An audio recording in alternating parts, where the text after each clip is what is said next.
Assalamualaikum warahmatullahi wabarakatuh. Sahabat Jurnal Muslim, semua makhluk di alam semesta ini telah ditetapkan atasnya takdir berupa kehidupan dan kematian di dunia. Semua yang kita lakukan adalah ketetapan Allah yang sudah menjadi lembaran-lembaran takdir. Semuanya tak lepas dari kehendak Allah. Begitu pula Dajjal, dia adalah makhluk Allah yang diberikan ketetapan atasnya takdir dan kematiannya. Dajjal tidak akan bisa membuat mudarat jika Allah tidak menghendakinya. Dia hanya memberi ujian kepada umat manusia dengan apa-apa yang sudah Allah kehendaki. Dia pun kelak akan menemui ajalnya yang sudah ditetapkan kapan dan di mana tempatnya. Dajjal adalah makhluk Allah yang berasal dari golongan manusia. Dia akan muncul di akhir zaman dengan membawa segala bentuk fitnah. Fitnahnya berbentuk ujian atau musibah dan juga berbentuk godaan. Dia tidak akan bisa menimpakan fitnah kepada manusia jika Allah tidak menghendakinya. Fitnahnya merupakan cobaan dan godaan yang terbesar semenjak Allah menciptakan Nabi Adam alaihissalam. Dajjal bukanlah sosok jin ataupun makhluk gaib, tetapi ia manusia yang ajalnya ditangguhkan Allah seperti halnya Nabi Isa alaihissalam. Allah memberinya kemampuan super hebat sebagai ujian bagi manusia pada akhir zaman.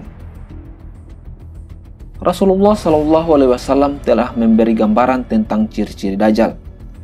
Sebagaimana yang disebutkan dalam hadis berikut, sesungguhnya Dajjal adalah seorang laki-laki, pendek, jarak antara kedua betisnya berjauhan, keriting, buta sebelah, mata yang terhapus tidak terlalu menonjol, tidak pula terlalu ke dalam.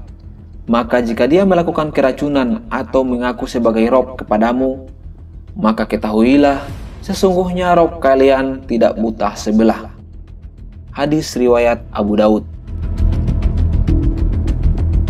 Dalam Islam, kemunculan Dajjal dikaitkan dengan dekatnya hari akhir dan termasuk salah satu tanda-tanda hari kiamat Al-Kubro atau hari kiamat besar atau kiamat yang sesungguhnya.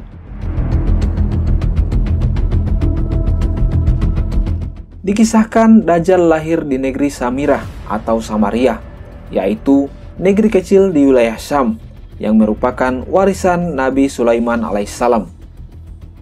Sebelum sangkakala ditiup pada hari kiamat, dunia akan dikuasai oleh Dajjal selama 40 hari. Ia diberi kemampuan oleh Allah yang Maha Kuasa menguasai dunia sebelum akhirnya mati di tangan Nabi Isa alaihissalam. Dalam beberapa riwayat disebutkan, kemampuan Dajjal juga hampir mirip dengan kekuatan Avatar, yang dalam mitologi Hindu dikenal sebagai jelmaan para dewa, sebagai manusia super untuk mengembalikan keseimbangan di muka bumi. Avatar dijelaskan memiliki kemampuan untuk mengendalikan 4 unsur alam, yaitu tanah, air, angin, dan api. Kekuatan Dajjal bahkan jauh lebih dari itu. Bukan hanya mampu mengendalikan 4 unsur alam, tetapi Dajjal juga mampu mengendalikan makhluk hidup seperti hewan dan tumbuh-tumbuhan. Dia bisa memerintahkan langit untuk menurunkan hujan, lalu langit pun menurunkan hujan. Dia mampu memerintahkan bumi untuk menumbuhkan tumbuh-tumbuhan lengkap dengan segala hasil buminya. Dia juga dapat melintasi bumi dari satu tempat ke tempat yang lain dengan kecepatan yang luar biasa, bagaikan hujan yang ditiup angin kencang. Selain itu, Dajjal juga memiliki surga dan neraka. Siapa yang mengikutinya, maka ia akan diberi makanan dan minuman dari surganya. Padahal surganya adalah neraka dan nerakanya adalah surga. Inilah salah satu tipu daya Dajjal menyesatkan manusia. Sehari bagaikan setahun sebelum kiamat besar, Dajjal akan berkuasa selama 40 hari. Dunia seakan-akan ada dalam genggamannya. Ia membungkus suatu kejahatan atau kemaksiatan dengan keindahan. Sama dengan metode yang sering dilakukan oleh iblis menggoda manusia.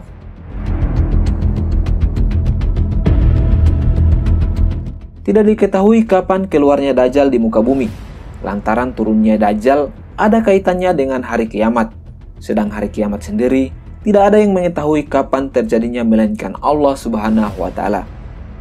Yang jelas, munculnya Dajjal adalah merupakan tanda-tanda dekatnya hari kiamat.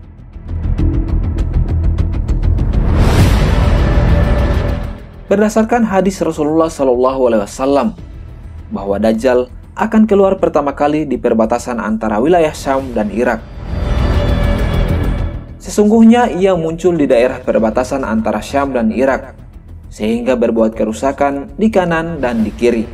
Hadis riwayat Muslim. Dalam hadis Nawas bin Sam'an radhiyallahu anhu, para sahabat bertanya kepada Rasulullah SAW mengenai Dajjal. Hadis ini diriwayatkan oleh Imam Muslim dan Imam Ahmad. Wahai Rasulullah, berapa lamakah dia akan tinggal di bumi?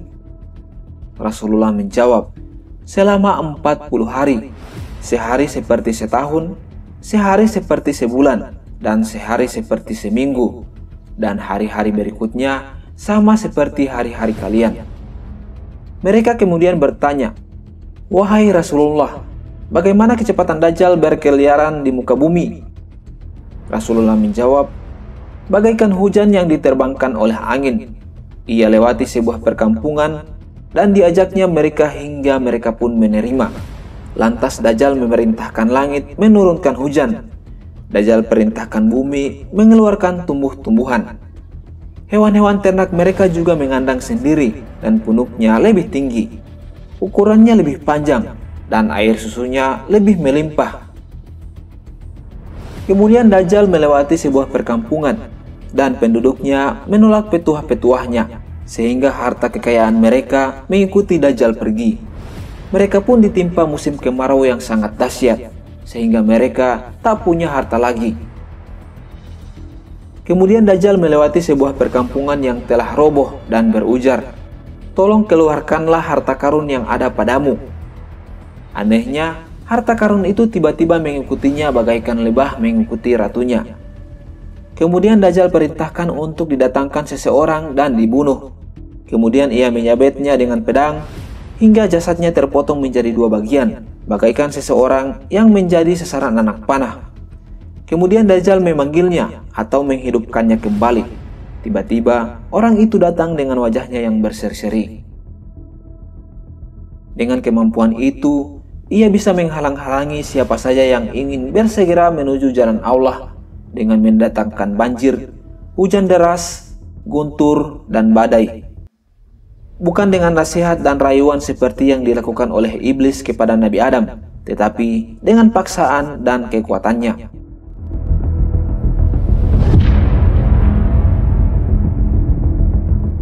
Meski disebut akan mengelilingi bumi selama 40 hari, masuk pada setiap negeri dengan membawa fitnahnya dan mempunyai kemampuan mengendalikan bumi, tetapi ada juga tempat yang tidak bisa dimasuki oleh Dajjal, yaitu kota Mekkah dan kota Madinah.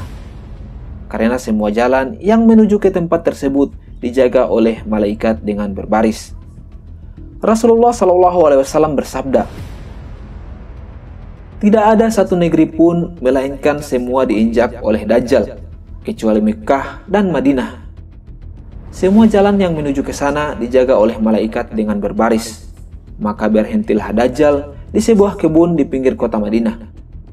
Madinah berguncang 3 kali, lalu keluarlah orang-orang kafir dan munafik dari kota Madinah menemui Dajjal. Hadis riwayat Bukhari dan Muslim.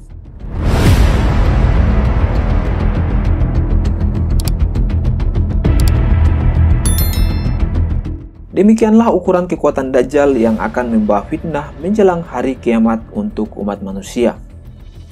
Walaupun belum diketahui pasti kapan Dajjal akan muncul di muka bumi ini, kita sebagai umat muslim, marilah meningkatkan ketakwaan kita kepada Allah Subhanahu wa Ta'ala, agar kelak kita termasuk ke dalam golongan orang-orang yang mendapat perlindungan dari fitnah Dajjal saat hari kiamat nanti. Wallahu a'lam bishawab. Wassalamualaikum warahmatullahi wabarakatuh.